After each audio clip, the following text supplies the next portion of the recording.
Water, the liquid that oceans are made of. And it fills endless depths. Only few will venture out into the endless open ocean of this vast underwater world. Most of the ocean inhabitants live in the city, as it were, like human societies. Very close together, with friendly neighbours and nasty co-tenants. While dangerous robbers lurk around at the edge of town.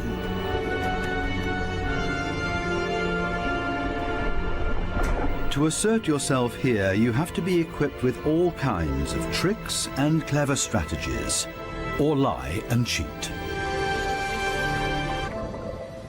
Coral reefs are the largest structures in the world. They're giant submerged metropolises.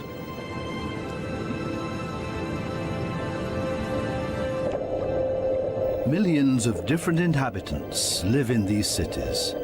A universe with coral palaces and soaring towers.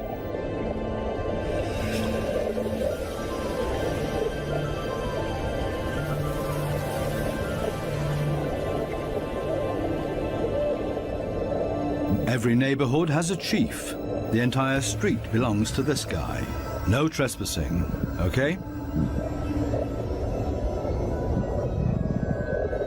A typical large city with all the noise and ruckus.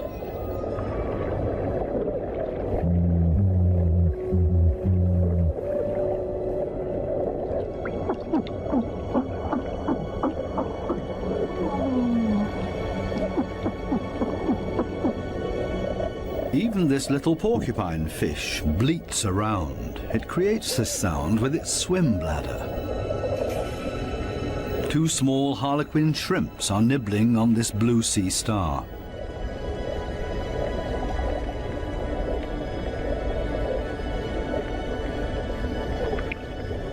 If someone else shows up, he will catch hell.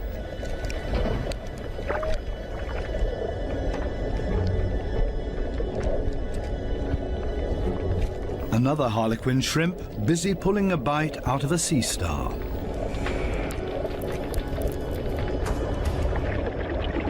Moray eels in disagreement.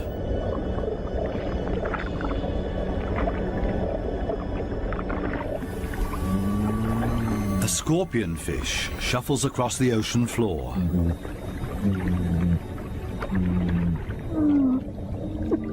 Everything and everybody makes a lot of noise. A boxer crab threatens everybody that comes by, holding two poisonous anemones in its claws. At least the anemone reef looks peaceful. Or does it? The clownfishes are having a huge squabble. Who does this anemone belong to? We can hardly see this fish, but he's easy to hear, a crocodile fish. Does this giant puffer fish hear something?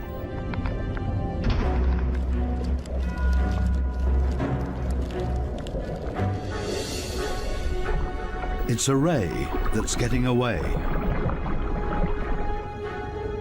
A dispute amongst the members of the cichlid family. Who is stronger, and especially who is louder?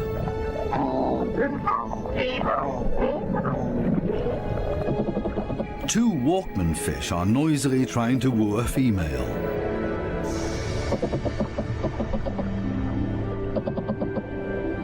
Big city noise everywhere, especially when a large structure is being torn down. Everybody lives in their own way in this noisy metropolis. Some hover above it all, but others are more down to earth and literally live in the coral sand. These goatfishes, for example, they plow through the ocean floor and catch smaller animals between their teeth. They use their barbels like a dowser. With them, they can detect even the weakest electric fields that point them towards small prey.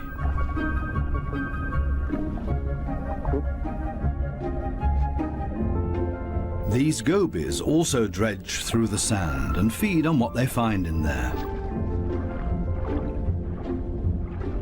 There's another way of finding prey in the sand. This blue-spotted stingray uses its wings like shovels, and there's always a chance of stealing something. While one works, others just stand by and feed on what's left over, maybe a piece of crab or a mussel. You have to be very familiar with this area to find the best morsels.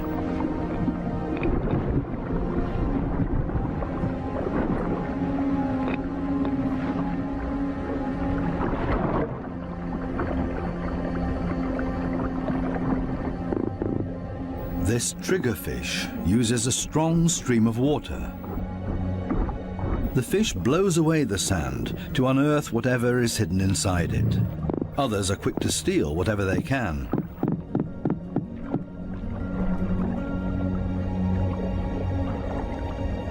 The triggerfish is a commanding fish, and most reef inhabitants are easily intimidated by him, except for these strange visitors that don't seem to show fear. In any case, it's best to cover them up with sand.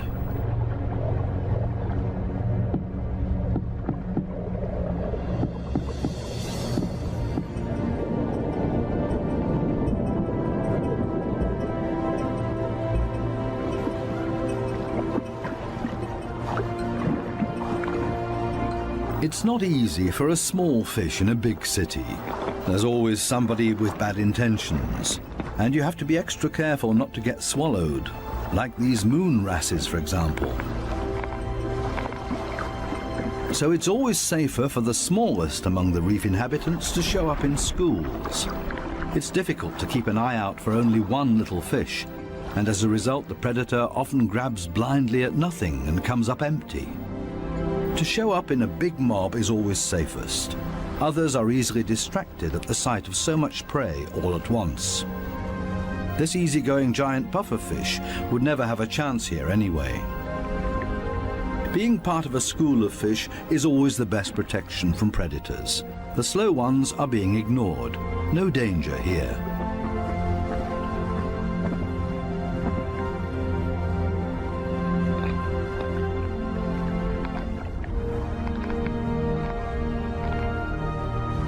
The school distributes the danger. If there are 1,000 fishes, any of them can be the target, and 999 are going to be just fine.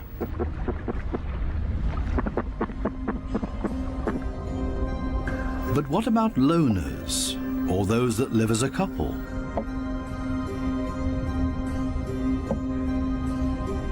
Seahorses, for example, camouflage themselves to look like the coral branches they're holding on to.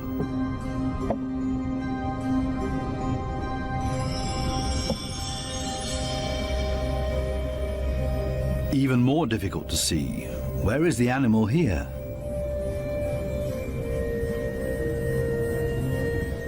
Only the eye betrays this trumpetfish's camouflage.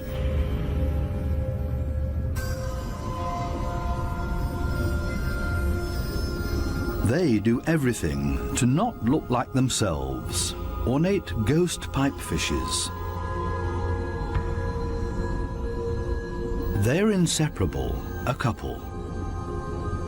The female is already carrying eggs in her extended belly. Before long, the male will fertilize her eggs.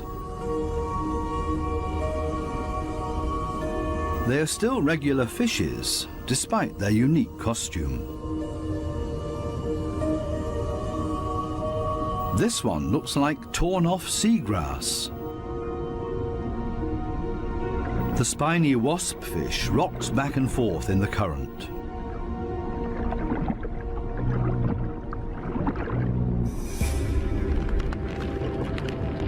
Not a monster, but ingenious camouflage. A spider crab that's decorated its head with a sponge. This will deter any predator.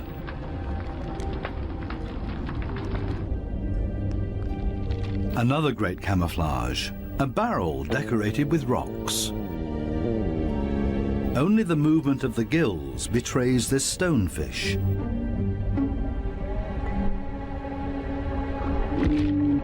Even a smack with a fin doesn't bother him.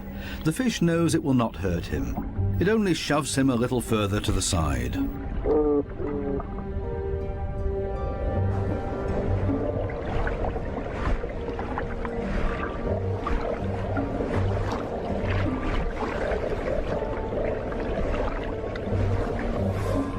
Similarly tough are its cousins, the scorpion fishes. They lie there as if dead, especially when others around them freak out. And even when moray eels fight with lionfishes for food.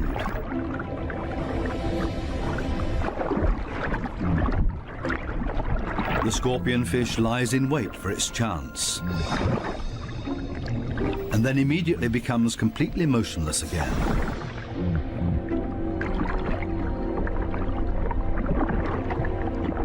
The only difference is that it raises its dorsal fins with the poisonous barbs inside, is completely still but now also armed. This large anglerfish virtually blends into the background tangle of algae and leaves. Right now, the anglerfish is on high alert. It ejects a large cloud in order to throw off predators. It's not the time to feed or catch anything. Its angling rod is lying flat on the fish's back. The white tip at the end of the rod is used to lure prey. The anglerfish feels threatened by something. Finally, it gives up its camouflage and moves further over, using its fins to float. As soon as the fish retracts the fins, it sinks to the ocean floor. Anglerfishes come in all kinds of shapes and sizes. Their trick is ingenious, using the angling rod as a lure. And every curious little fish becomes dinner. Many animals, including ocean inhabitants, communicate with a mixture of sounds and behavior. Everybody has to look out for their own survival in this metropolis of ocean inhabitants. But it seems maybe not quite everybody does it by themselves. The partner goby has come to an agreement with two pistol shrimps. The goby keeps an eye on things while the shrimps keep maintaining their hole. Larger rocks at the entrance are ideal for securing it.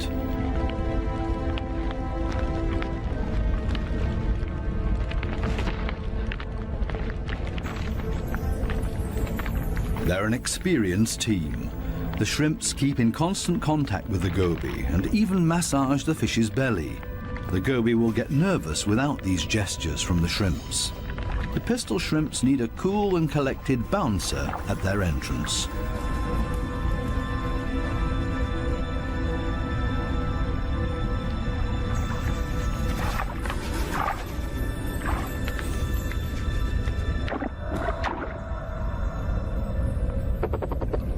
Teamwork. This is where the anemones settle with their poisonous tentacles. Whoever gets caught by those will pay for it dearly or lose their life.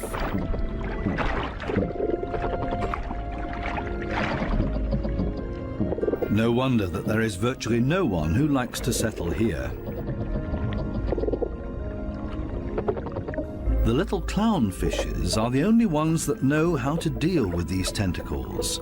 They cover themselves with the slime of the anemone's tentacles and are protected from the poison. The clowns are safe in here, and in return will protect their anemone as well as they can. This seems like a sensible deal. But on occasion, the anemone will pull the tentacles inside its column-shaped body, which means the clownfish's home is gone. When this happens, they panic and look for another anemone that they can hide in for the time being. Unfortunately, this one is already occupied, and the next one as well, and this means having to fight its current owner. There's much to lose for the clowns. Without the anemone, they can't procreate. The clownfishes attach their eggs to the bottom of the column-shaped foot of their anemone, hidden behind the poisonous tentacles.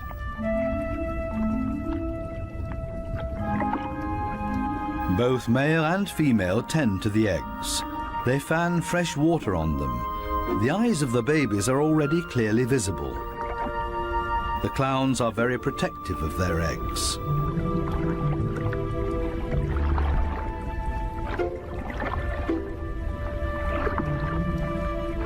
It takes the two of them to protect their offspring, and only in conjunction with the anemone. Everybody in the reef has to take special care of their young. If they don't, it means their species will simply die out. So it's not surprising that everybody gives it their best effort.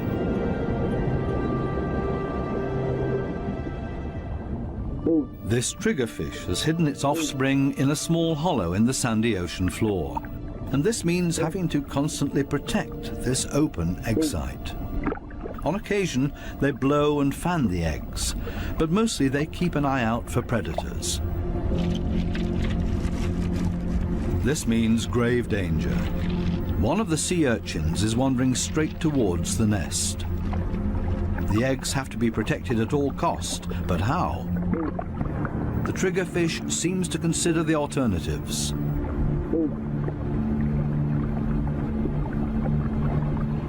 But then it blows and then rams the sea urchin. Again and again until it breaks. The sea urchin's guts spill out into the open. A few more hits for good measure. The danger has been averted. Everything else is easy.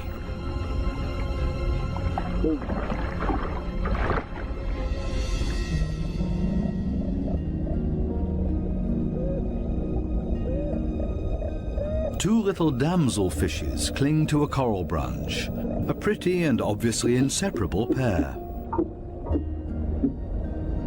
They appear to have something important to do. And there it is. The female has been laying eggs and glued them to a coral branch.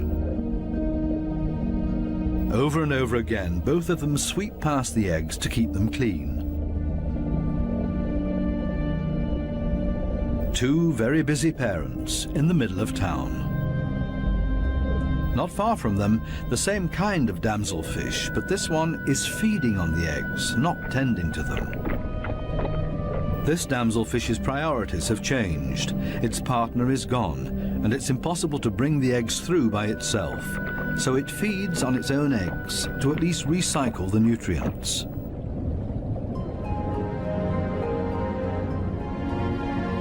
There are many different strategies to give one's offspring a good start. Some are surprisingly easy.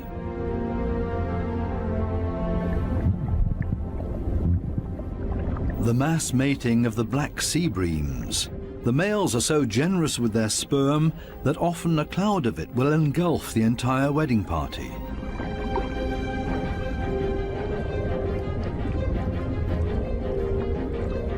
Countless couples and constantly in motion. A predator would have a hard time to find its bearings in this schooling behavior.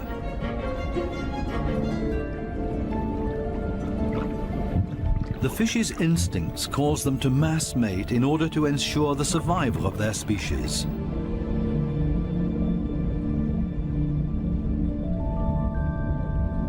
Cardinal fishes have their own clever means of child protection.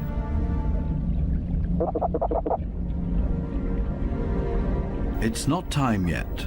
The couple are still flirting and courting with each other, going around and around.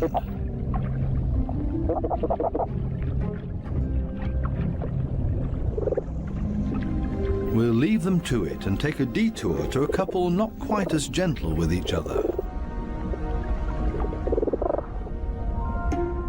Monkfishes live in groups, and their nests are very close to one another. As a result, all the fishes are alerted to a predator nearing their nests.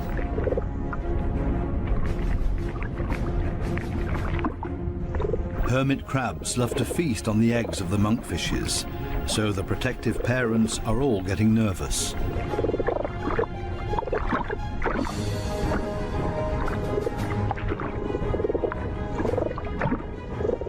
The hermit crab is still far enough away and currently busy with something else.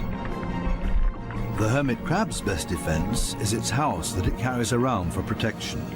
The patience of the monkfishes is wearing thin.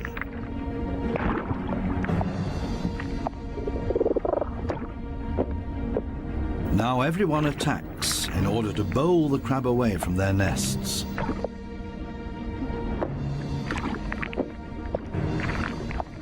They're clearly telling this hermit crab to take a hike, but they should have stayed with their offspring because there's new danger approaching. A gaggle of rainbow wrasses takes advantage of this unique opportunity and ravages the monkfish nests. The predators are quick, brutal, and in the majority. Most of the monkfish eggs will be devoured. An attack of this kind would never happen to the cardinal fishes because they are mouth brooders and don't have to watch over a nest that's out in the open. The males carry the eggs in their mouths, up to 20,000 of them.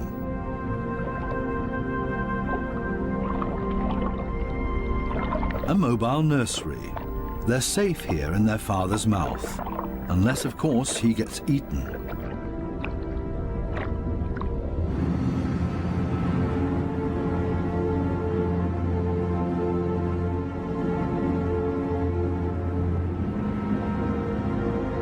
During the night, when it's dark, the danger is greatest. These underwater cities have a very active nightlife with special attractions. Basket starfishes come out and sit in the current. It's a night-active type of brittle star. With their arms full of tiny little hooks, they filter plankton out of the water to feed.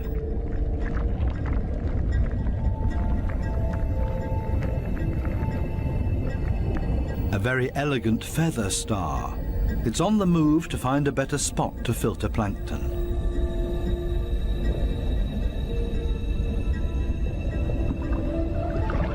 This Spanish dancer is even more graceful and elegant than the brittle stars.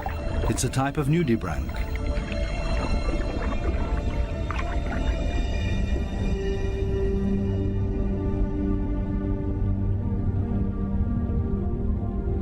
The giant pufferfish is relaxed and spends the night dozing off on the sandy bottom. Others prefer the safety of their quiet bedroom, a surgeonfish. Everybody settles in for the night as comfortably as possible. The parrotfish tucks itself away in its mucus cocoon for protection against predators. Everybody's sleeping arrangements are different. The poor triggerfish has to stand guard by its nest all night long. There's no time to rest.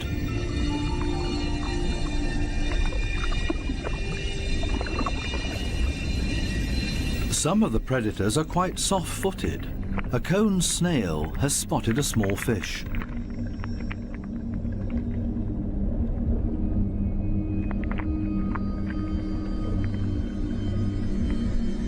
The snail is fast, and the prey disappears in the blink of an eye.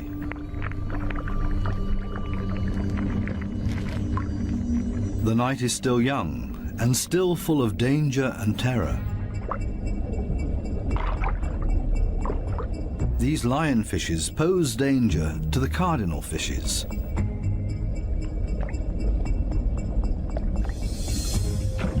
Lionfishes suck in their prey.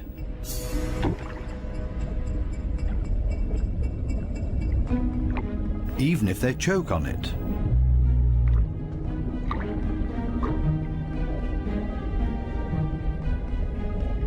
They're hanging around waiting for their chance.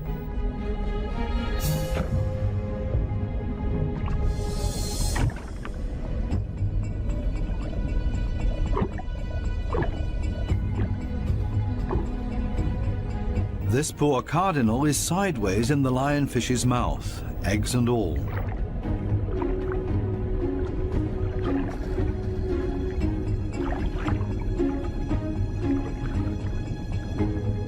Lionfishes aren't the most elegant predators, with all their attachments and frayed fins. But this is all part of their camouflage. They're harder to see and blend into the background. Outside the reef, the lionfishes hunt as a school. They drive their prey towards one another with their fanned-out fins.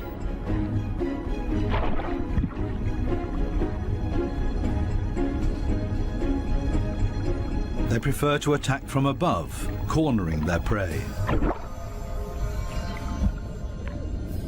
This is not a different location, just different light. These special blue lights totally change the appearance of the reef.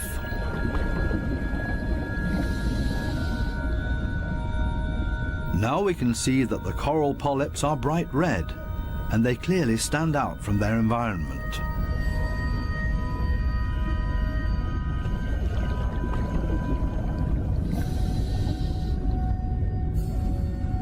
A new and fascinating perspective on the communication of many ocean inhabitants. And suddenly an eruption of sorts.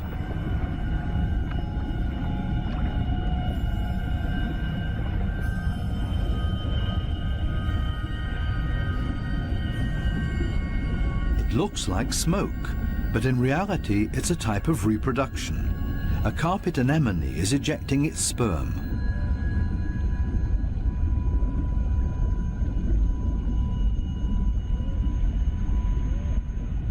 In the blue light, it looks like a dramatic eruption.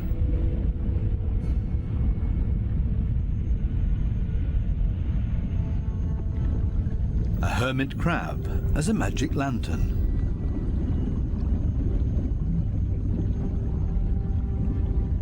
The blue light brings out these colors.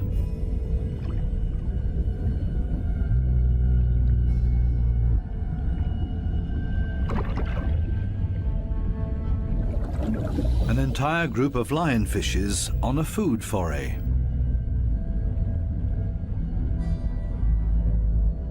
The animals don't seem to know any fear. It seems that they're well aware of the poison they carry in their back spines. They even use the light of our dive torches to their advantage. There's no nightly rest to be had here.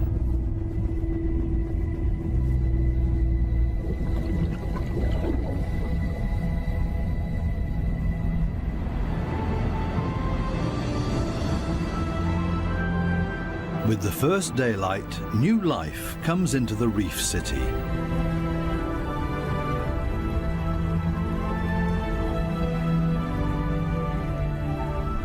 They all seem to start going again, ponderously with armored fins.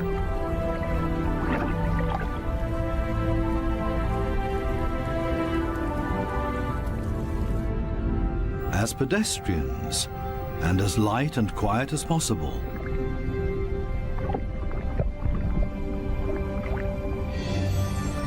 Mother and daughter, elegant and synchronous. Some have to hustle along on 10 legs. This spider crab runs straight into a brittle star gathering. A giant smash-up in the early morning. Wildly flopping around, everybody tries to get away.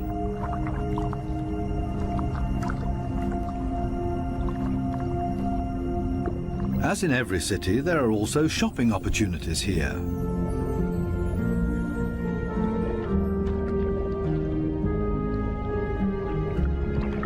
This moray eel knows her shops well. She rushes to her favorite store every morning. The same with this blue-spotted ray. But they haven't opened yet. It leans on one fin as if to say, it's waiting.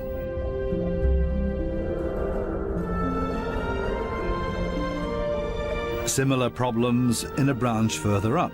These sweet lips are also waiting to be tended to. Here they come, a little late this morning. The small, cleaner wrasses are starting to open their shop and are hungry. They're ready to rid their customers of parasites. This ray is also being served. It likes to have its gills cleaned. This is a barter business. One side gets cleaned, the other fed. A very fair deal. Clownfishes seem to be excluded from this business because they can't leave their anemone. In their case, the cleaner fishes make house calls.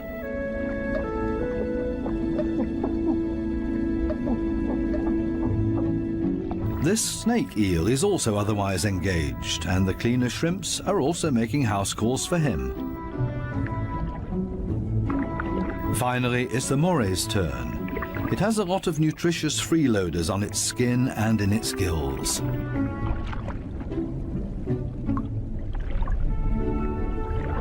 All of a sudden, the cleaners leave. Why?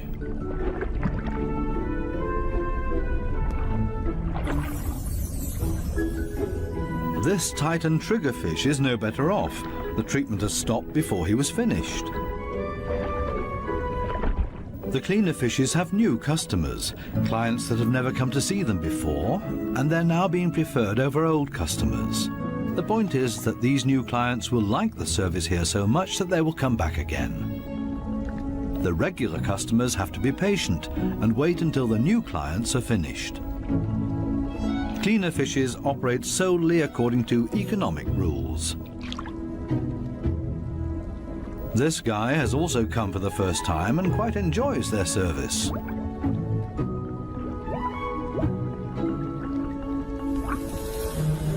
Sometimes it's too much of a good thing, though. This small black-spotted puffer just wants to look around and is not asking for a cleaning at this time. It swims away quickly and clearly annoyed. It's time to go back to the regular customers before they get impatient and leave for good.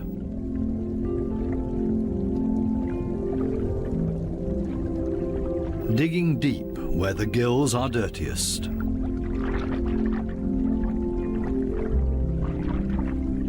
One last time through the mouth, and it's as good as new, and the teeth squeaky clean. Now this male moray can start looking for a suitable female.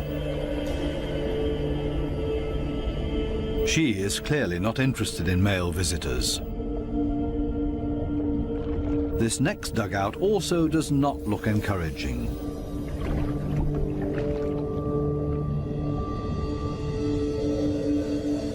These two have already found each other. A strange pair with a triggerfish as roommate. They seem to get along just fine. It's difficult to cut in as a stranger.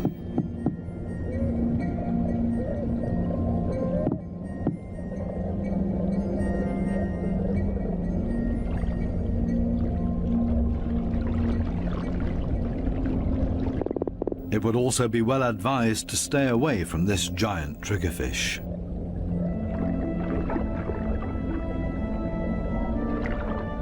This, on the other hand, might be a different situation.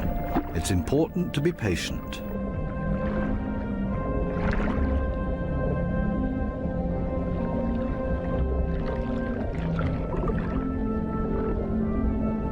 This female moray does not seem to be too reluctant. She's showing her teeth, which is not a sign of aggression, quite the opposite.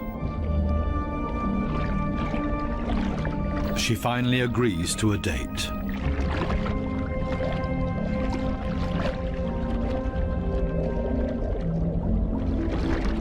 The two of them are getting to know each other. Moray eels are very gentle with their mates.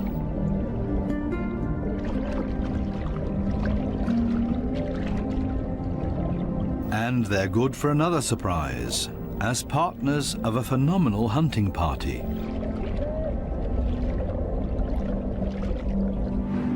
These types of hunting parties have to find each other first in this big city.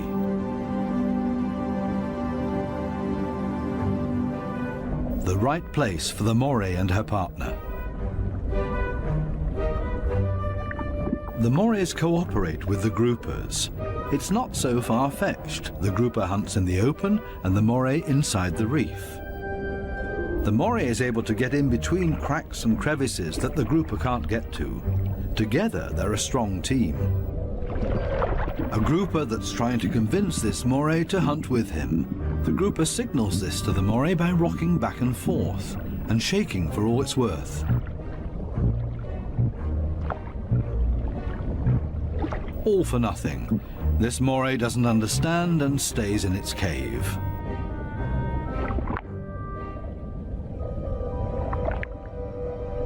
Next try. Maybe the moray will react this time and swim with him. Again, no luck.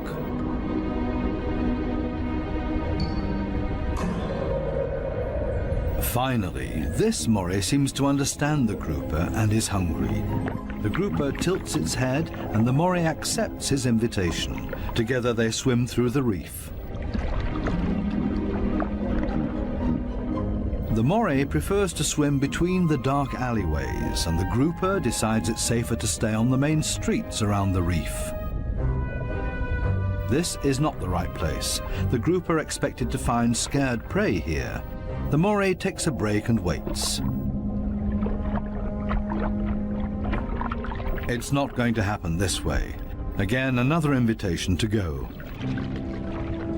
They continue through the reef to another coral head. Also nothing for them here either. The moray is getting ambitious as well now and initiates a hunt on her own.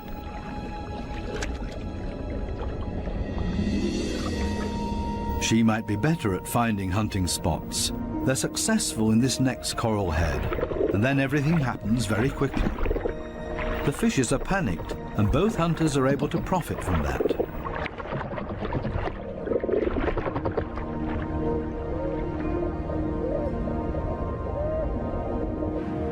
This coral city offers living space for millions. Many hideouts and crevices provide protection for everybody. My home is my castle.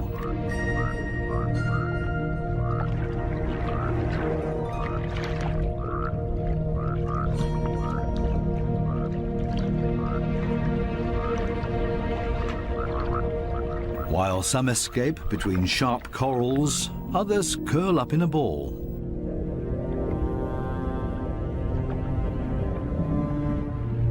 Octopuses don't have bones and are therefore able to change shape.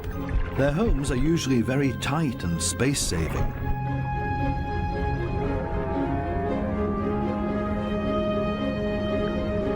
They like to live a bit further apart from their neighbors because they're not necessarily always friends with one another.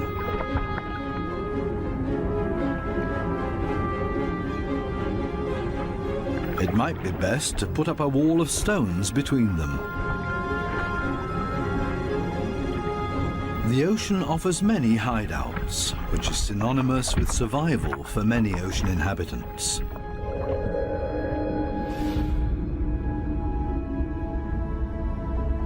There can also be hideouts that nature never intended to be there, such as this giant wreck, 240 feet deep.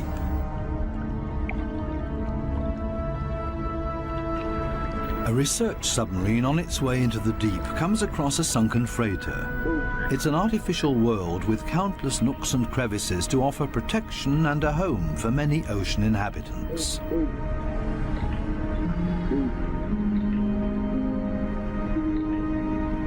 The wreck has long been overgrown with all kinds of sea life. The side of the hull has become a living wall made of corals and sponges.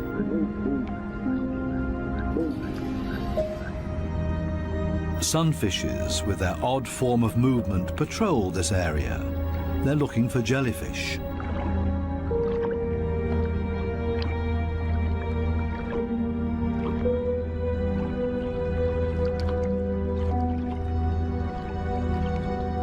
In steerage, where the current is strongest, filter feeders have found a new home, such as these sea fan corals. They feed on the tiny plankton particles. A unit that has grown together made of technical, man-made and organic structures. Even the steel anchor has grown a second skin, made of living beings. It offers these delicate creatures a solid structure to grow on. They have all made a comfortable home in this sunken world. Not even the lights of the stub disturb any of the wreck inhabitants. New life has been created out of the tragedy of this sunken ship, the ingenious, life-renewing cycle of nature.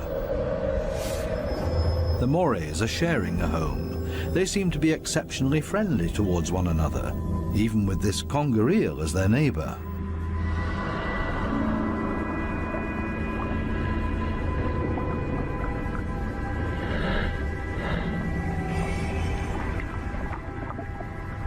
Even the octopus remains unharmed by the Morays.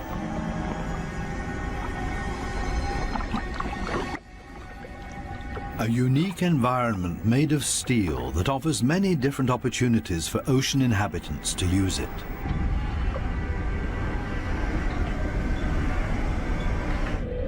Even this fishing net offers a conger eel a place to hide.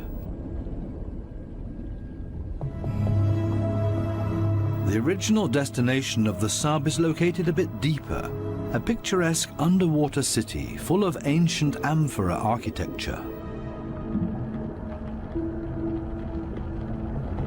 An antique merchant vessel sank here. Only the clay containers, once filled with Greek wine, are still visible. Now they offer homes and protection to many ocean inhabitants. Similar to the reef, hiding places are essential for staying alive down here. The amphorae have a very special shape. They taper towards the bottom, so they could be stored sitting upright in a layer of sand in the hull of the ship.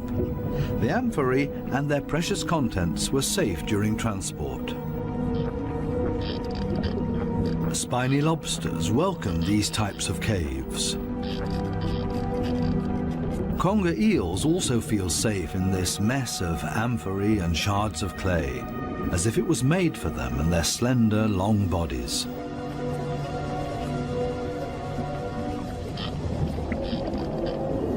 The city of amphorae on the ocean floor provides countless opportunities to observe, disappear, and be unseen.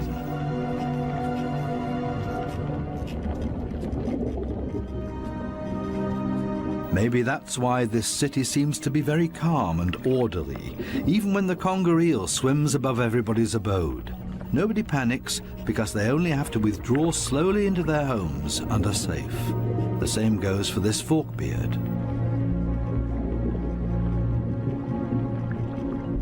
The conger eel's only chance to make prey down here is to hide himself and ambush somebody. The sunfishes also don't have much luck feeding here, for the same reasons as the conger eel. On the other side of the globe, the Spencer Gulf in southern Australia. Every year, hundreds of giant cuttlefishes meet up to mate. The rocky seabed offers great holes and caves to hide the eggs.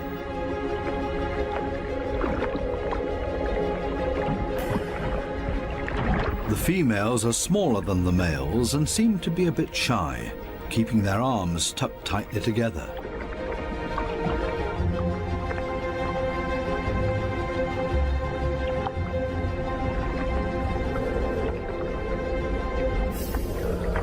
The males, on the other hand, present every bit of themselves openly to impress the females, but also other males that are potential rivals. When the going gets tough, it's always a good idea to hide behind the safety of a cloud of ink.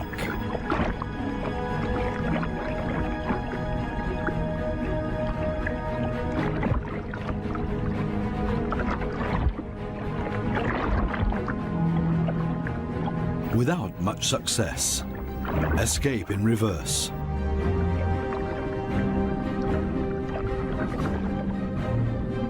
Only the strongest of them have a chance with the females. He's a winner and courts his female by changing his color to interesting stripes. She has agreed to mate with him, and they hug tightly. He deposits his sperm package into her mantle opening. Immediately afterwards, she withdraws into one of the caves on the ocean floor in order to avoid courtship from other males, a clear signal. The male is protecting his female from other rivals.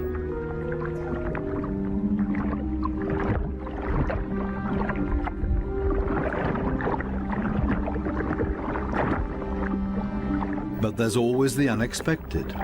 A so-called sneaker male tries to cut in. This male is much smaller and pretends to be another female by acting like one, very demure and shy.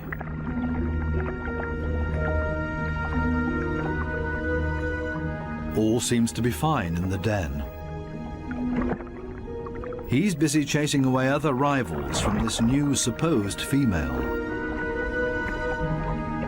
Especially now that there are two females under his protection. It can't hurt.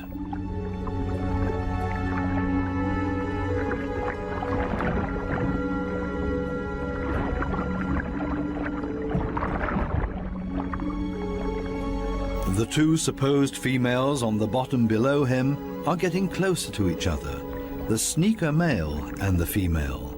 They mate in secret, under the protection of the strong male. As soon as the sneaker male is found out, it gets dangerous for him, but he has achieved what he came for and mated with this female. The beatings are nothing compared to the glory of his success. Intelligent strategies and tricks are essential for survival underwater and part of everyday life. A final dive into the magical world of sharks. This spot on a sandbank close to the Bahama Islands has great attraction for these lemon sharks. They come here by the hundreds, and nobody exactly knows why.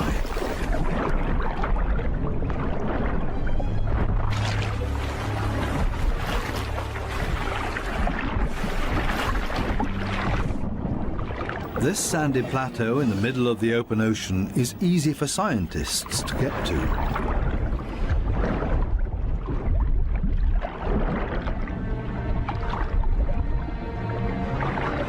This experiment will show how sharks react to their own reflection.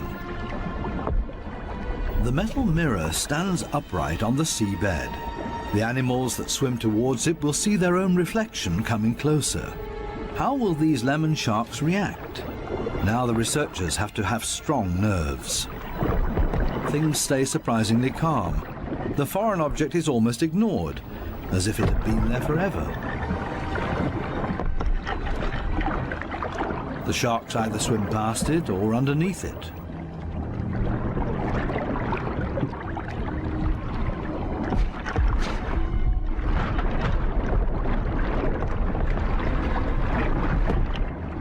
The scientists expected a bit more, and soon the sharks lose all interest in the mirror.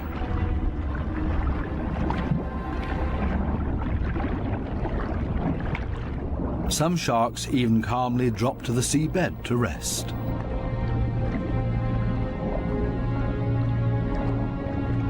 The only ones alarmed by this behavior are the remoras that like to keep moving.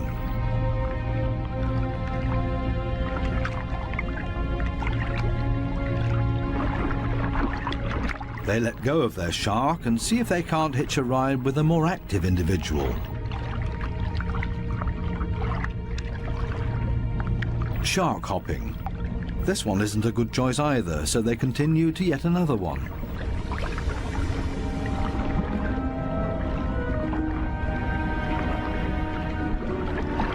All of a sudden, something happens to the mirror, and the peaceful afternoon on the sandbank changes quickly into the complete opposite.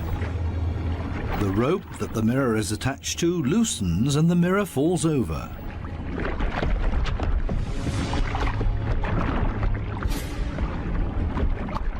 Suddenly, and seemingly out of nowhere, several sharks rush to the mirror and show great interest in it.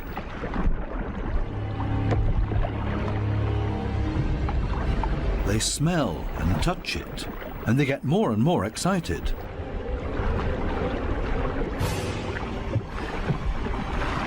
What happened all of a sudden? None of the scientists have any idea how to explain this change in behavior. The animals that were calm and collected only a second ago are now completely out of their minds, and the situation quickly escalates into a mass attack on the mirror.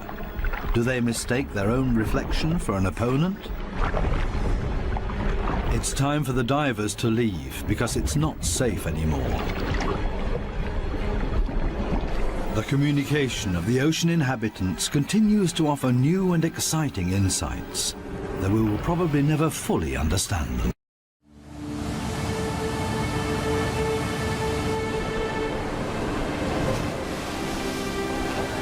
Where the Indian Ocean collides with the southern cliffs of Africa, Cape fur seals bring defenseless young into the world. A challenging world, where a pup's journey to adulthood is under constant threat.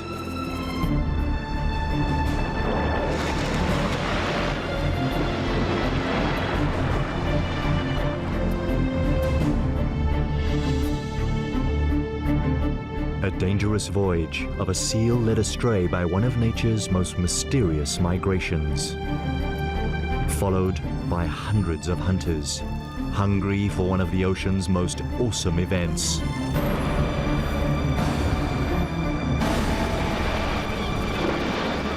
The Feast of Predators.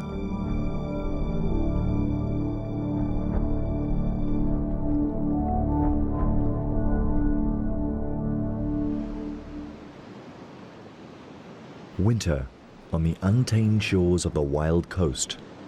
Here, the calm ocean surface conceals the turmoil stirring in the currents below.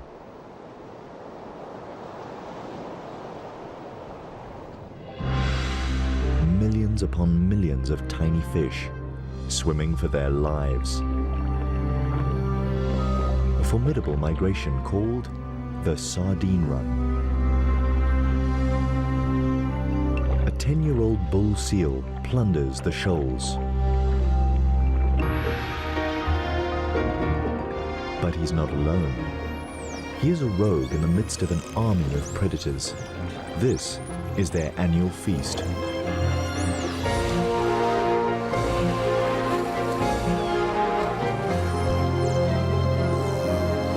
A feeding frenzy of immense proportions.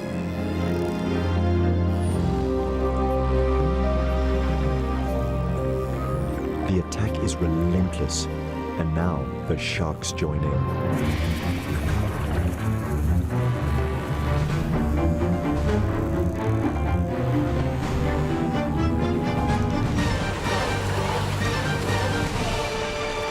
Birds plunder from the air.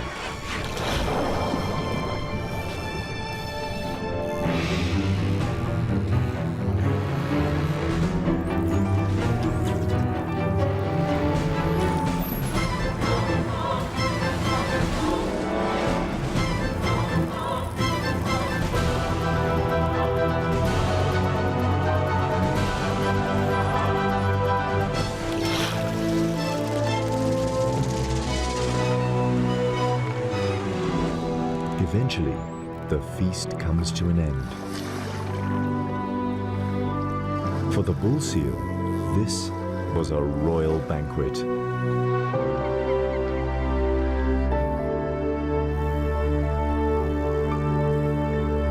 He watches the rest of the sardines swim away. It's now the end of winter, and the shoals disappear into the ocean depths. Their destination? One of the most puzzling, unsolved mysteries of nature. With nothing left to hunt, the predators leave the wild coast. The bull is 1,000 kilometers from home, and so are the gannets. They begin their return trip to their summer breeding colonies in the Cape. Not many seals ever embark on such a long journey. His return home will be a 3-month-long test of endurance. The predators follow Africa's southern shoreline from the subtropical wild coast all the way to the continent's most southern extremity, the Cape. Here, the coast is cooled by the currents and warmed by the African sun, an ideal habitat for birds and mammals that breed on land and feed on the bounty of the sea. The bull's home colony occupies a rocky island off the southern tip of Africa. 500 meters from its shores, he enters the kelp forest. It's November, the beginning of summer, and he joins other bulls returning to mate. But to reach land, they must run a dangerous gauntlet. The half-kilometer wide corridor between kelp forest and the island harbors the most lethal of seal hunters, the great white shark, a calculating predator who's perfected the skills of surprise, ambush, and attack. To get past the enemy, the seals gather in groups and make a sprint for land.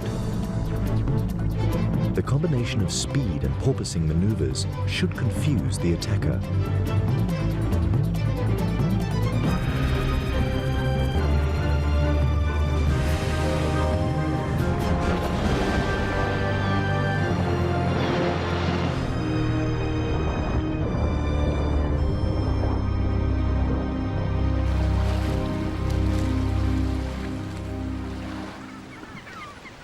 Every run of the gauntlet could be a seal's last swim. Survival depends on the luck of the draw.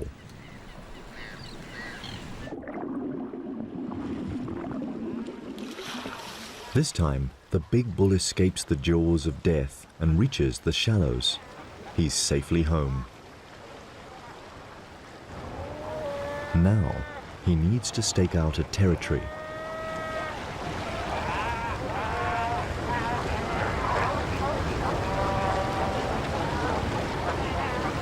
He has the advantage of being the largest bull around, and in a seal colony, size certainly matters. No one dares get in his way. Confidently, he returns to the same territory he held the year before.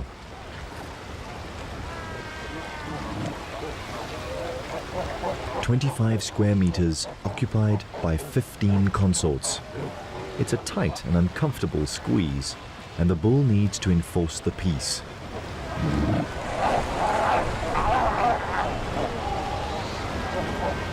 He also won't allow any other males to invade his turf.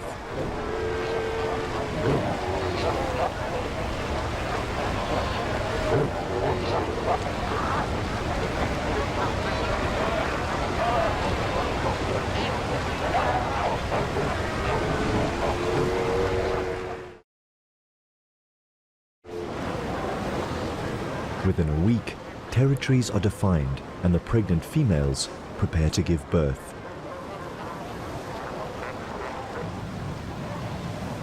One of the bull's concubines goes into labor. The contractions come quickly.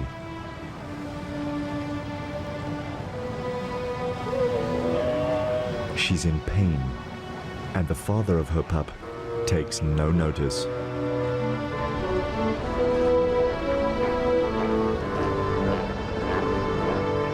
She suffers through almost an hour of labor.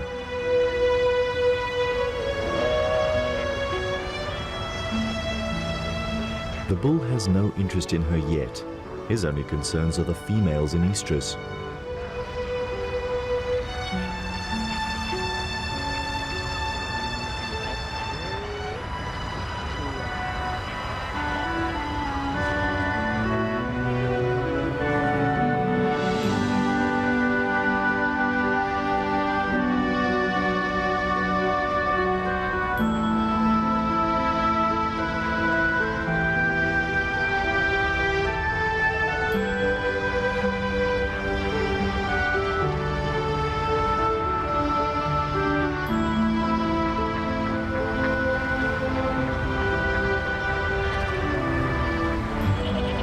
His first few breaths, and the newborn commands his mother's attention.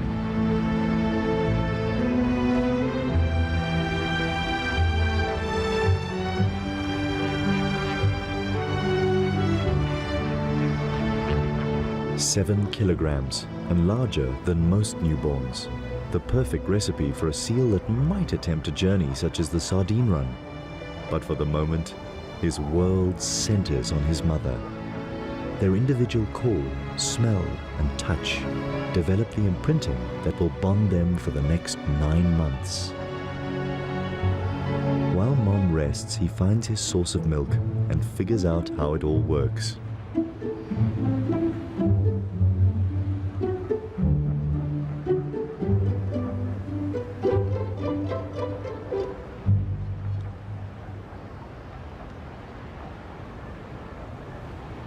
Now that he's dealt with the priorities of a newborn, he can take a good look around.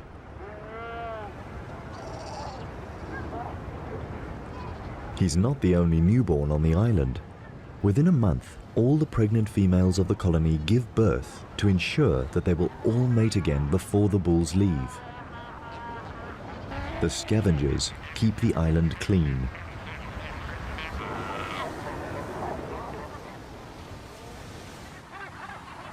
The beginning of summer is a busy time of year on the Cape's rocky islands. It's the seabirds' breeding season too. They pair off, mate and tend to their eggs. At the gannet colony, mornings are particularly frantic. One of each of the chicks' parents fights through a barrage of beaks to get to the runway. Their fast-growing hatchlings demand a fresh catch every day.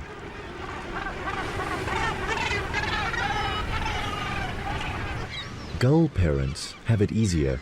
They pick up whatever the tide washes onto the beach, although they're not too keen on sharing.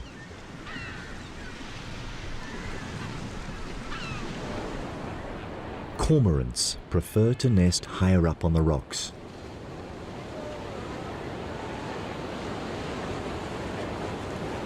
The catch of the day is liquidized and regurgitated on demand. It's a young bird's treat. While the birds feed daily throughout their breeding season, the bulls and mothers go without food through theirs. Oblivious to his mother's fasting, the young pup is quite a handful. He has an adventurous nature. But his mother doesn't let him go far.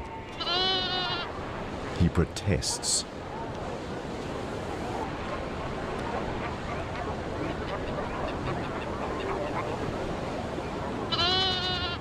A week into the pup's life, and his father ambles towards him for the first time. 300 kilograms of pure strength, an icon for the pup to aspire to.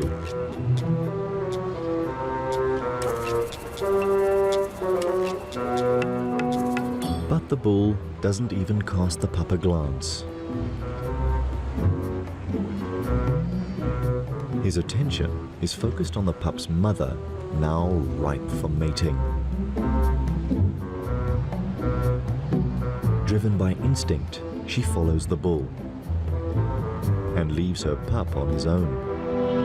So small and vulnerable, yet already abandoned. But she must make the most of the bull's attention and mate before he leaves the island. This is probably the last time the pup will ever see him.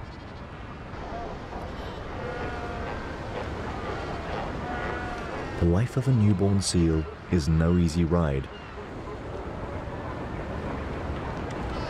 By the end of December, the bull has fulfilled his only paternal duty, impregnating the females with his strong genes. For the next year, he will roam the ocean south of Africa, and perhaps he will follow the sardine run once more.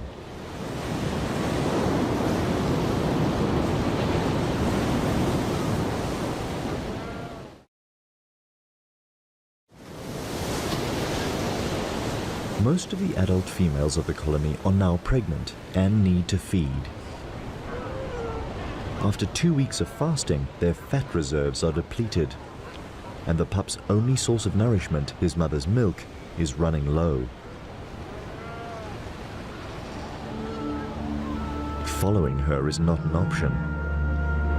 And if she doesn't return within the next 5 days, he will die of starvation.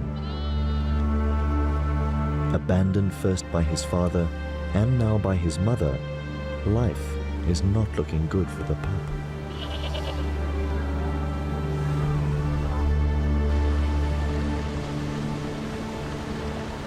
His mother joins other females on an expedition to find food. But before they can hunt, they must run the gauntlet.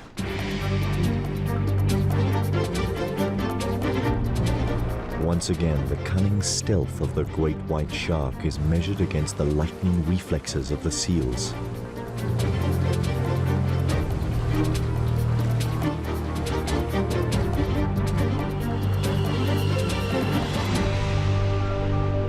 This time, the seals win. They spot the shark before it can make a move. Now the mother and her allies can look for food. They swim towards the mainland. 15 kilometers from the island, she finds a pocket of sardines trapped in the shallows. With agile moves, she picks them out one by one. On average, she would eat about 4 kilograms of these tiny fish. But this time, she needs to stock up her reserves and produce enough milk to stay on land with her pup for at least a week. This small school of sardines is just enough for a filling meal. Sardines thrive in these cool waters. Their habitat spreads over a 400 square kilometer underwater plateau that stretches south from Africa's shores. The ocean here is crammed with their favorite food, microscopic plankton, making conditions so perfect that these waters support billions of sardines, some of the largest breeding stocks in the world.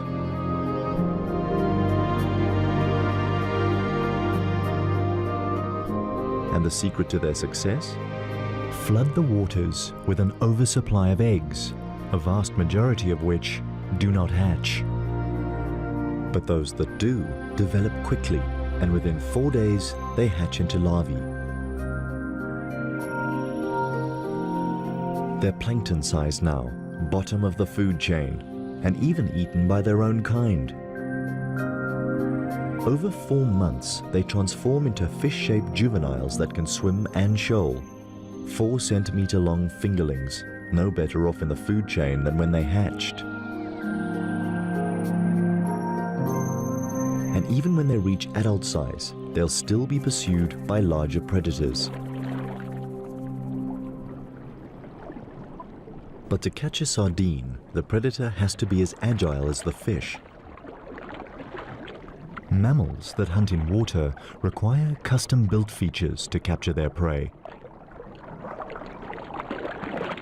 Seals can remain underwater for over 10 minutes by slowing their heart rate and storing oxygen in their blood rather than in their lungs.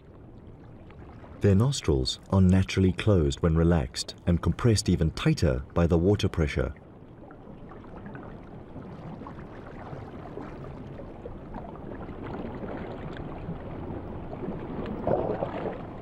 While catching food, no water is swallowed either, because throat muscles close the gullet.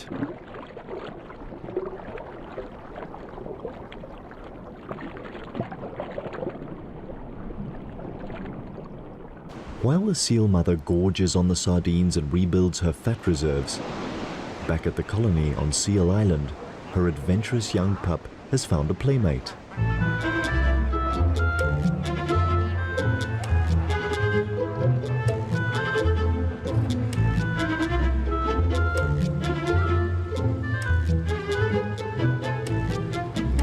The two make a mischievous pair, innocent of the fact that the gull has a lethal beak that could inflict a serious injury.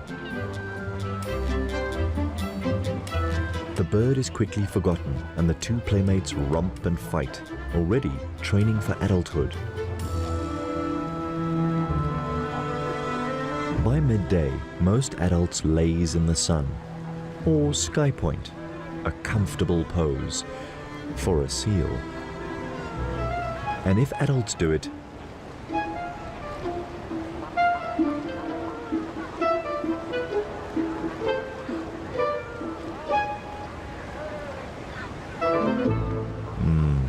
lying down seems a much easier option. 2 days alone, and the pup has played with his newfound friend and explored his surroundings. It doesn't seem too bad without Mom.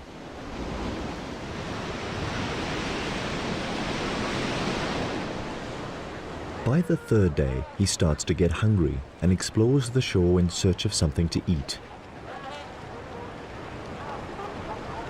But kelp is no mother's milk.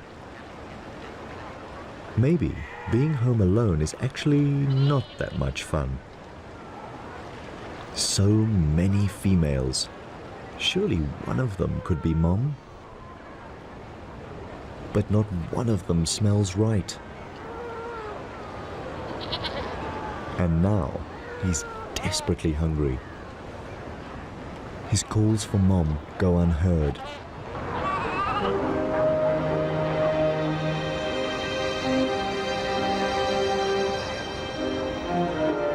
Then he finds a source of milk from a female suckling her pup, and he tries to sneak in for a drink.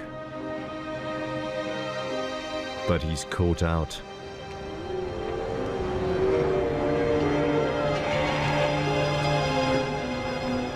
Mothers don't tolerate strange pups. This adventure is becoming dangerous. Then he wanders too close to another hostile mother.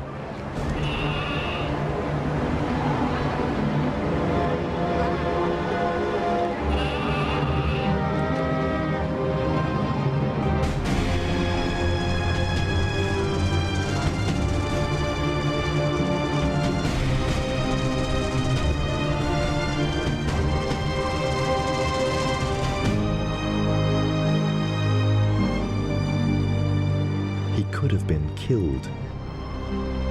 Will he survive till his mother's return? More importantly, will his mother return?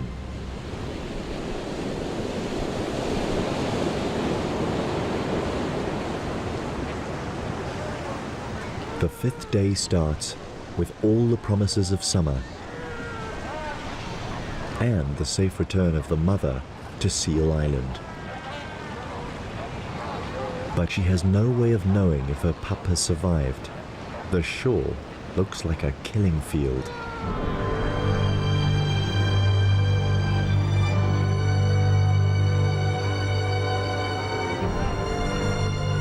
She calls and waits for a reply.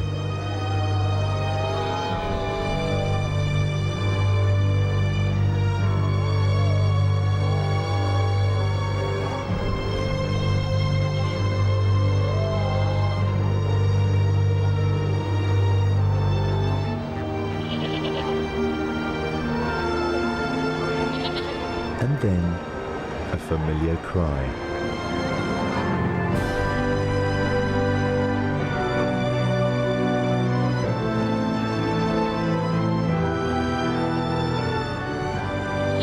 Mom is home, and her young pup passed his first survival challenge.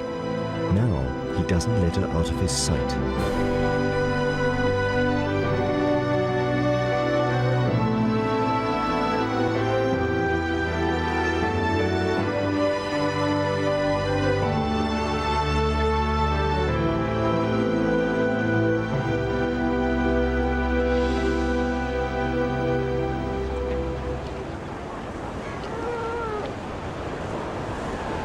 With each mouthful of rich milk, he builds his strength.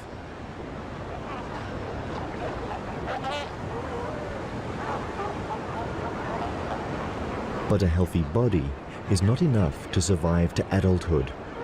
He will need to become shrewd and agile to keep out of trouble and find his own food, all talents that he still has to develop.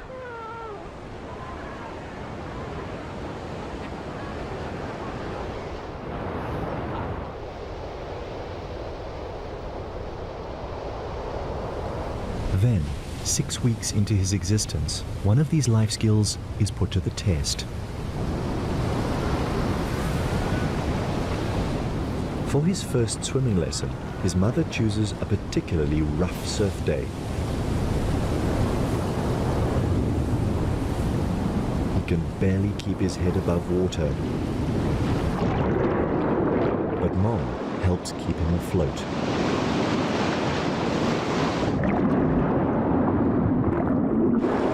It's a tough lesson to learn, but vital for his progress. Eventually, he begins to get the hang of it. A last wave to help him ashore, and the lesson is over. From here on, he needs to perfect these skills and then perhaps take on a bull's most grueling test, the 1,000-kilometer journey of the Sardine Run. Only time will reveal his true colors.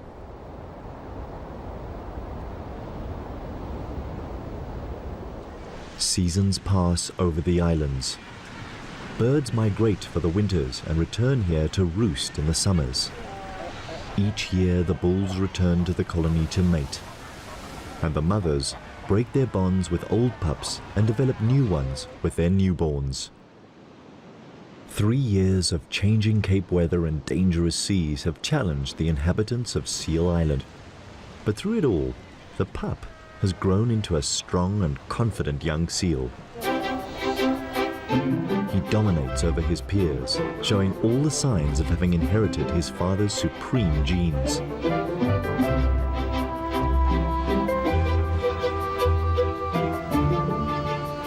And after asserting his superiority, it's time for a workout in the sea.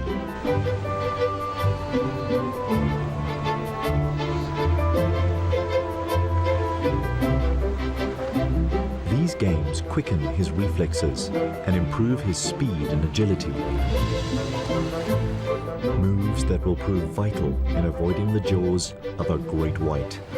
All skills needed for a fine-tuned hunting ability.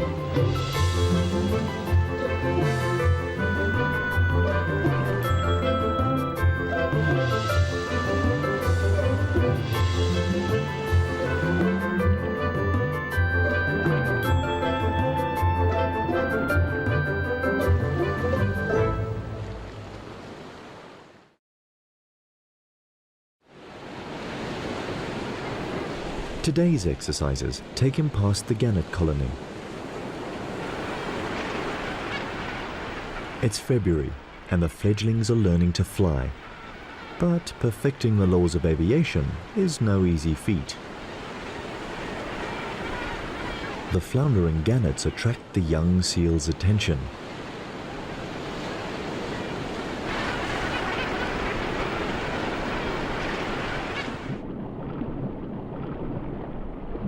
At this age, he's up for any game.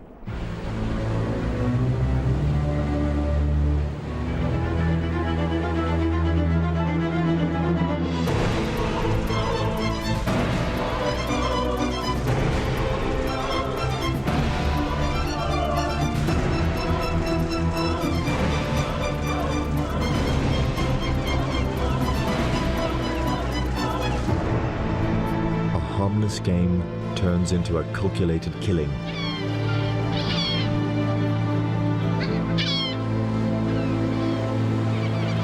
He only eats the soft belly and leaves the rest to the scavengers of the sea.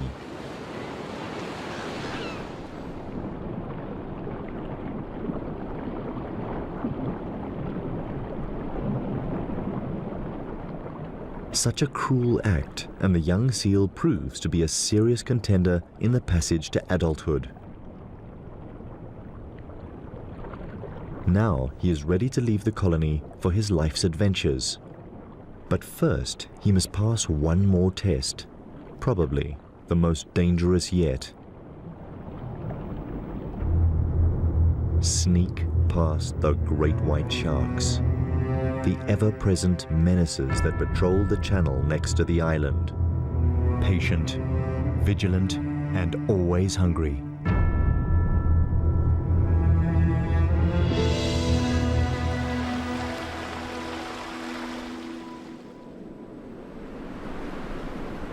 The autumn winds blow in from the cold south.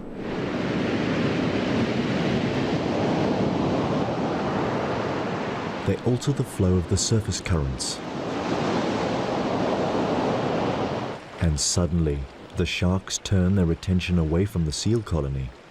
Their acute smell picks up a new scent coming from the open ocean, an irresistible odor to a shark. Rotting mammal meat, the carcass of a southern right whale. 60 tons of floating meat and blubber, enough to feed all the great whites in the area. When an easy meal like this comes along, they're first at the banquet. Despite the great white's extraordinary hunting ability, second only to the killer whale, they are not above scavenging. They all share the carving up of the whale. This will keep them busy for at least 4 days.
For now, the siege of Seal Island is on pause. And seeing their chance to sneak past unnoticed, the young male and his peers make a dash for the open sea. Their escape coincides with the onset of winter, which brings one of the biggest changes of the year to the Cape of Storms.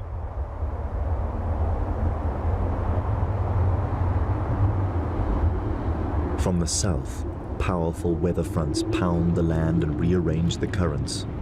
A stream of cold water carrying a fresh supply of nutrients is pushed to the surface and up South Africa's eastern coast.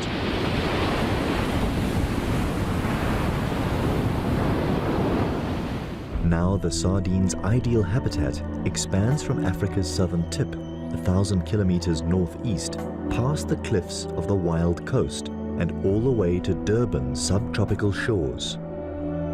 This is the winter countercurrent that lures 2-year-old sardines to begin one of nature's most impressive marathons, a mass migration of millions upon millions of fish. But in their quest to reach these alluring feeding grounds, they leave behind a trail of body fluids, an invisible oil slick with a powerful smell. An appetizing aroma for those who find the sardines a trophy worth pursuing.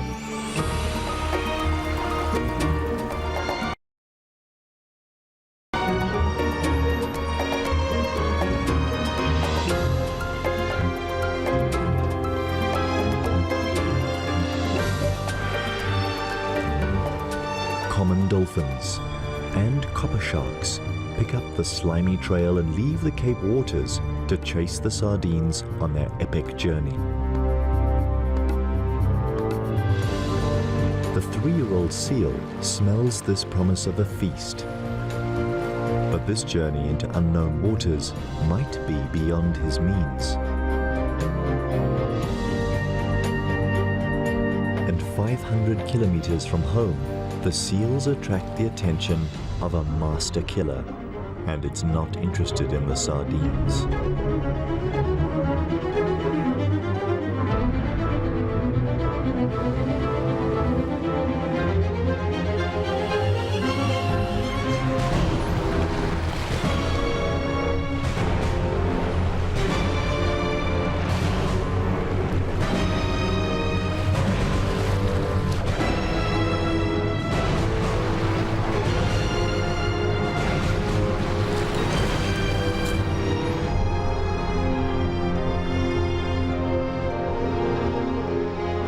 The 3-year-old seal gets away with a minor scrape and takes refuge with his peers on the reef below. Another triumph over one of life's challenging tests.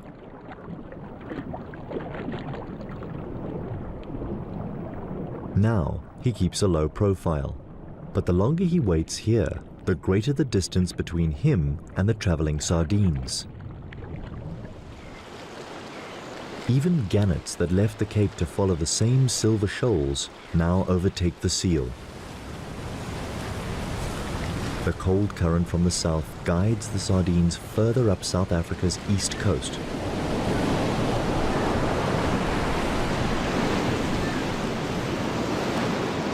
And 800 kilometers from their home waters, the underwater continental shelf narrows to 6 kilometers from the shores of the wild coast.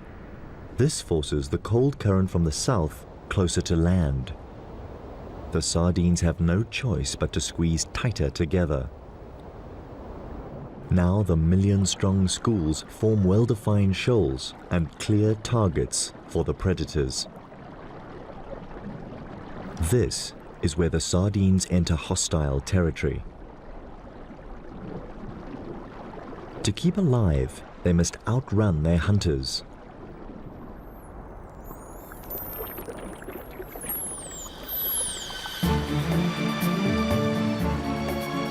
The common dolphins unite into a superpod.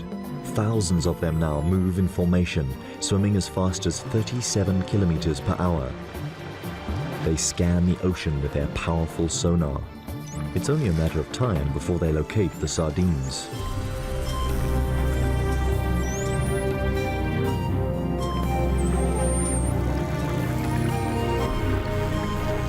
Immediately, the little fish employ their best defense tactic. Form an enormous mass that constantly changes shape, size, and direction, designed to confuse and elude the attackers. But the dolphins are too smart for that. They separate a section of the huge shoal and round them up into a swirling mass called a bait ball. The dolphins let the rest of the mother load swim away.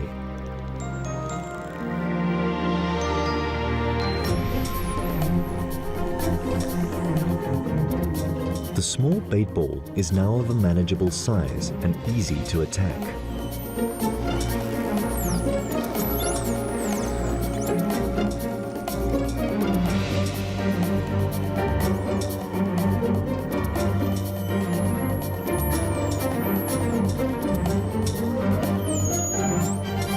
By the time the dolphins have prepared the banquet, the copper sharks arrive to share the feast.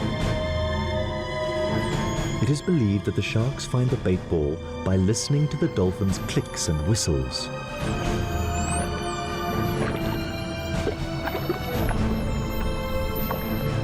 Disregarding their mammal counterparts, they plunge in immediately. Eventually, the relentless attackers drive the bait ball against the surface of the sea.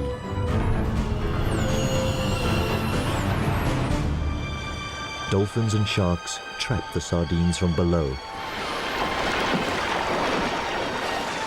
and gannets attack from above.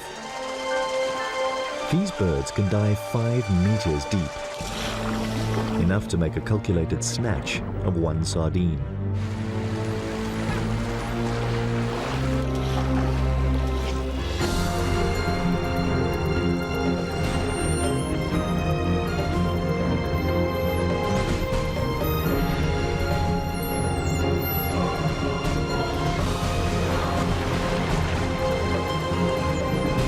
What started as an organized dolphin operation turns into a confused feeding frenzy.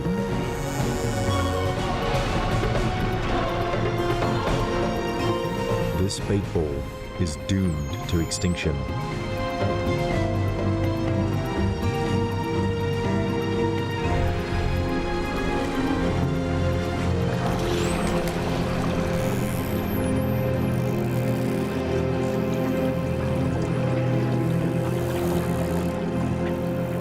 Eventually, all that is left is a gang of predators hungry for more.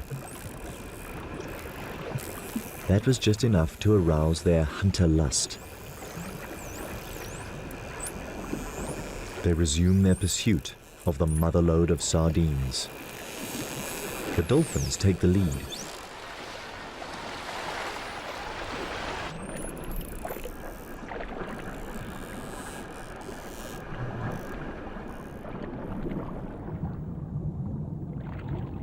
A 100 kilometers behind them, the 3-year-old missed the entire baitball event while avoiding the great white's jaws. But he survived and is on the move again. If he swims fast enough, he'll catch up with the action.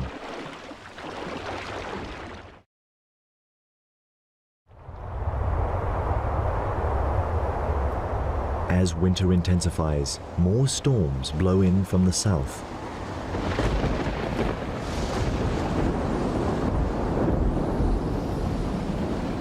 An inconvenience for the seals. They're not fond of heavy seas. But the seal's nightmare is the sardine's blessing. The weather fronts replenish the cool, nutrient-rich current, the fuel that drives the billion-strong migration further up the coast. Now the sardines must tighten their ranks some more as the countercurrent squeezes into an even thinner strip.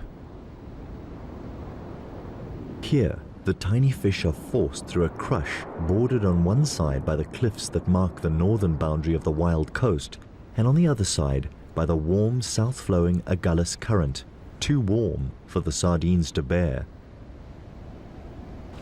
This current brings new players into the fray.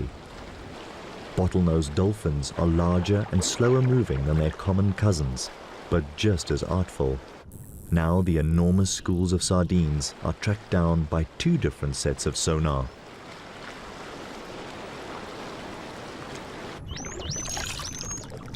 More heavies join the ranks of hunters, dusky sharks. The waters are getting crowded.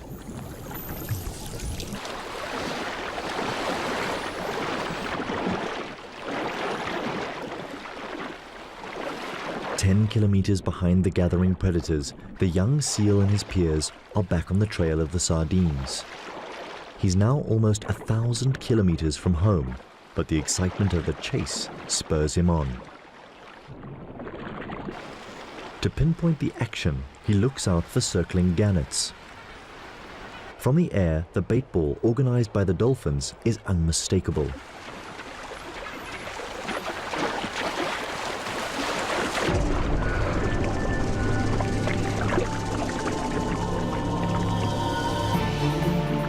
Millions of sardines trapped behind invisible sonic walls emitted by the circling dolphins. Common and bottlenose dolphins work together.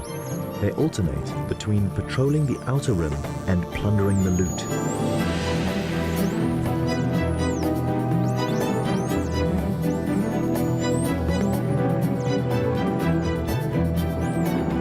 And now the sharks come in to feed. The smaller copper sharks dart quickly in and out of the bait ball.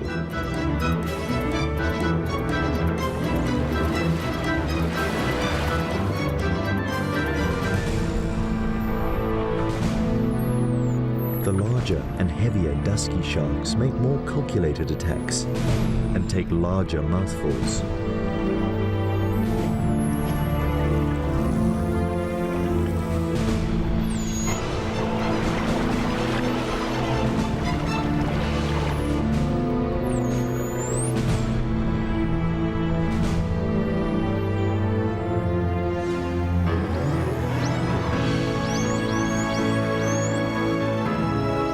And finally, the 3-year-old seal, like his father, a pirate among the raiders.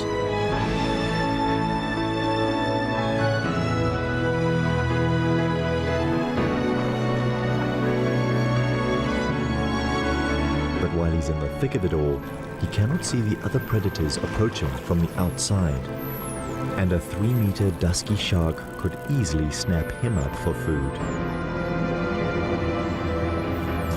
Now, more than ever, the young seal is playing with his life.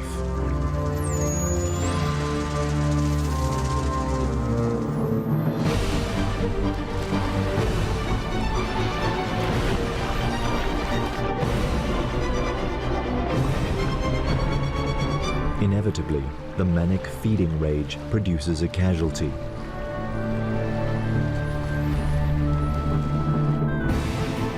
Below, the predators continue their relentless attack. This is a spectacular underwater assembly of predators united to decimate the ranks of the enormous bait ball. A brigade of 1,000 dolphins, the masterminds behind it all. A battalion of over 200 sharks that take advantage of the dolphins' clever work. Mobbed from the air by hundreds of gannets.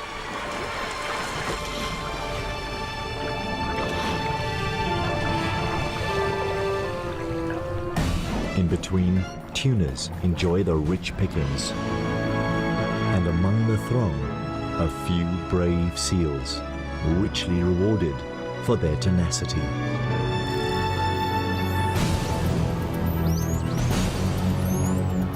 For the hunters, there is no better feast. A unique feast that only occurs once a year, here in the waters of the wild coast.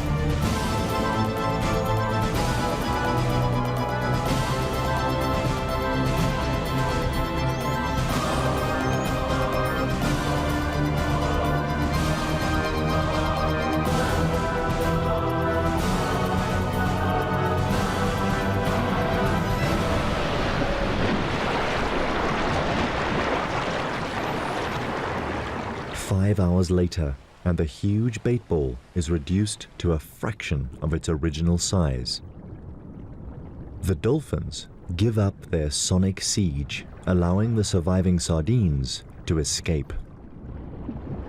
These join up with the tail end of the mother lode that made it through the treacherous gauntlet of the wild coast, and they all dive into the depths offshore. It's now the beginning of summer, and the surface of the water, warmed by the African sun, becomes an unbearable bath for the sardines. From here, their movements puzzle scientists despite attempts to follow their course. The sardines are so small and the ocean is so vast that they are incredibly difficult to follow. The general consensus is that these fish stay in the depths off Durban, and around November, they begin to migrate back towards the Cape. But this is all speculation, and their homebound voyage remains a mystery. And what of the 3-year-old seal? Has he too gone astray into the immensity of the ocean?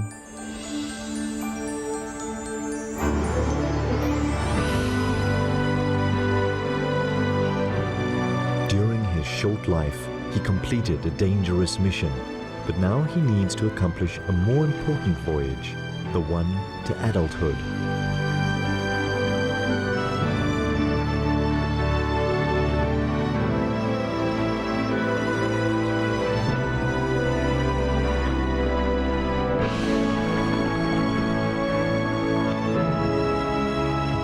For the next 7 years, he will be a nomad, growing in size and strength, so that one day he can return to the colony as a full-sized bull.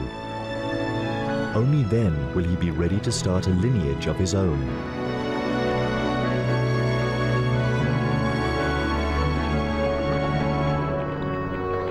And in this world, breeding is the supreme purpose of nature. A plain yet effective concept when used in the context of tiny fish such as sardines. Too simple to outsmart their hunters, but so fertile that they outbreed them. And this is only one of their many mysterious secrets of survival in an ocean dominated by predators.